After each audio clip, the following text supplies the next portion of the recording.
Hi! I wanted to stay in the seasonal mood for one more video and continue to tinker with my Robot Santa project. I've already done videos on the mechanicals, hardware design and software. This time I'm going to look at the face detection using the robot. The robot recognises that I'm John and acts accordingly. Please do like the video and subscribe. I do appreciate it. Robot Santa is a ROS2 robot using the robot operating system. It runs using a Raspberry Pi Pico to manage the pan and tilt servos, which are MG996s, and an RGB LEDs, which are the eyes. It uses then a Raspberry Pi 4 and the camera on the Pi 4 to do the facial detection and, for this video, facial recognition. The firmware on the Raspberry Pi Pico is all written in C++. It uses Micro ROS in order to connect to the ROS ecosystem and FreeRTOS so that I can multitask. The code on the Raspberry Pi is all written in Python, and that uses ROS2 version Humble. And then I use OpenCV to do facial detection and then a facial recognition model to do the facial recognition. I've done lots of videos on Micro ROS and how that works on the Raspberry Pi Pico, and there's a playlist of those that you can find on my channel. That built into me doing work on a three-wheeled robot called DDD, my DIY dev droid. Again, check out the playlist for a whole set of videos talking about that and how that all worked between a Pico and a Raspberry Pi. This video is sponsored by PCBWay. I couldn't have produced this video without their help. They fabricated the board that actually underpins Robot Santa. They don't just do PCB fabrication though, they also do PCB assembly, 3D printing, CNC, injection moulding and sheet metal fabrication. Go and check out PCBWay now. On the last video we did face detection, i.e. running an algorithm which identifies that something looks a bit like a human face. That's actually a lot easier to do than you might think, because it's really just looking for the eyes and mouth as general shape of a face. Recognition is actually a lot more complicated because we're trying to take two things which are absolutely identified as faces and say, are these the same things? Something humans are really good at and computers have a lot more work to do with. In this video I'm moving from the world of detection to facial recognition, and I'm going to use the Python library face recognition. So what we have to do first is encode what is the face we're trying to actually identify and say, you know, is this John? So I need to encode a picture of me first that I can then recognize and compare against.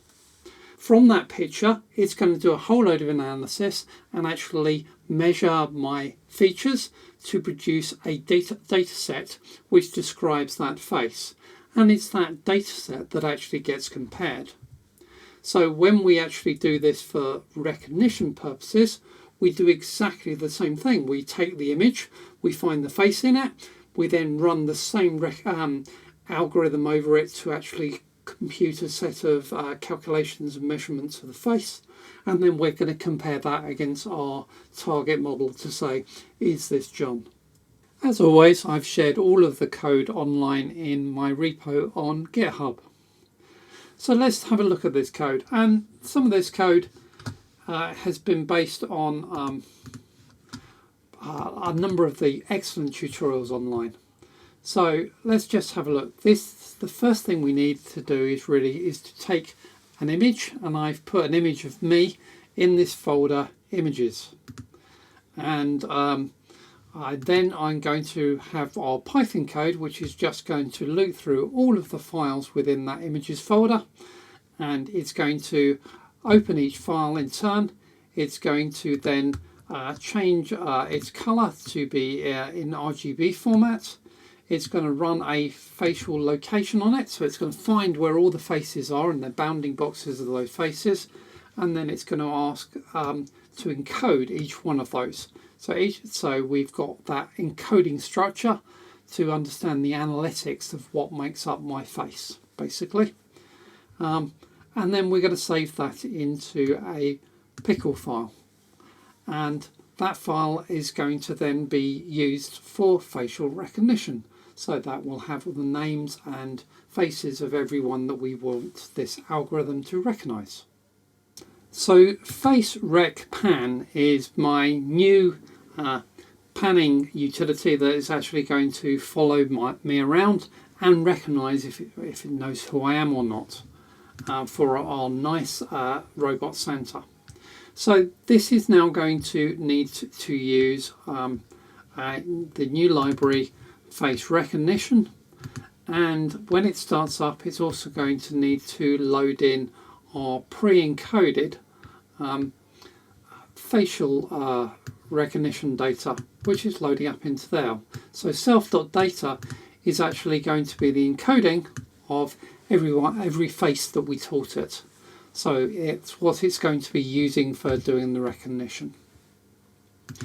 So our new utility really runs then in this face detect function, which is just going to grab an image, it's going to color manipulate it, it's going to run a face encoding to produce an encoding for every face within that image, and then it's going to run a match utility to try and compare faces to see if any of them match. If they do match, then we get true out of this, if not false. And that's it really. So if that's the base function that I'm adding in here. Now, this whole encoding and comparison process is actually a lot more computations than we were doing by just doing facial detection. And that's been a problem for me because the face tracking then just doesn't feel responsive because this was all taking too long. So I can't just slide this in and replace directly over what I'm doing for face detection. And that's a little bit of a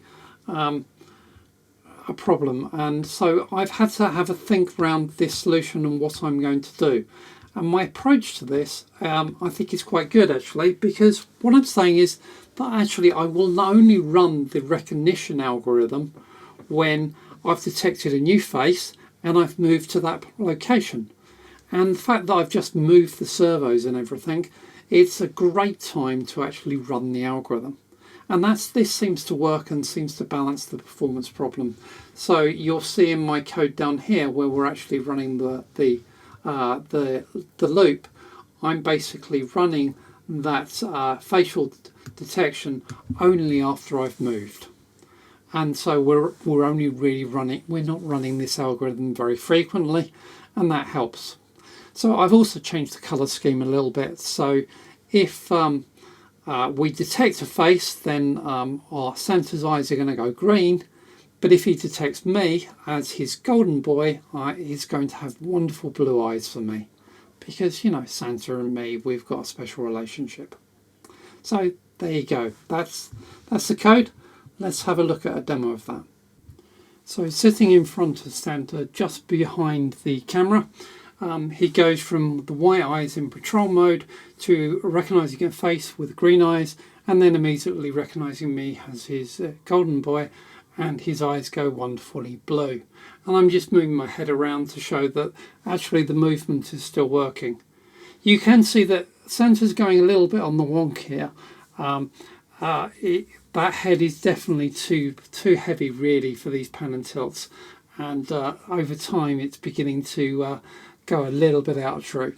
Let's grab another volunteer to sit in front of Santa, and here you see the eyes will go green, but there is no blue. You know, this isn't a golden boy. It's still going to follow this particular victim around, but it's not actually recognizing the face.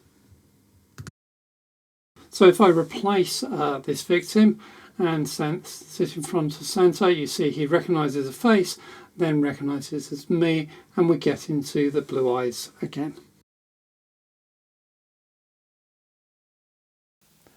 This has taken a little bit more work than facial detection, with an extra step of encoding the face or faces we're going to recognise. But then my real challenge in coding has been making the performance good enough that Robot Center feels real. It was a fun project though. I hope you enjoyed it. Thank you very much for watching. Please like the video as it helps others find it. And please subscribe and hit that notification button so you don't miss the next video. Goodbye for now.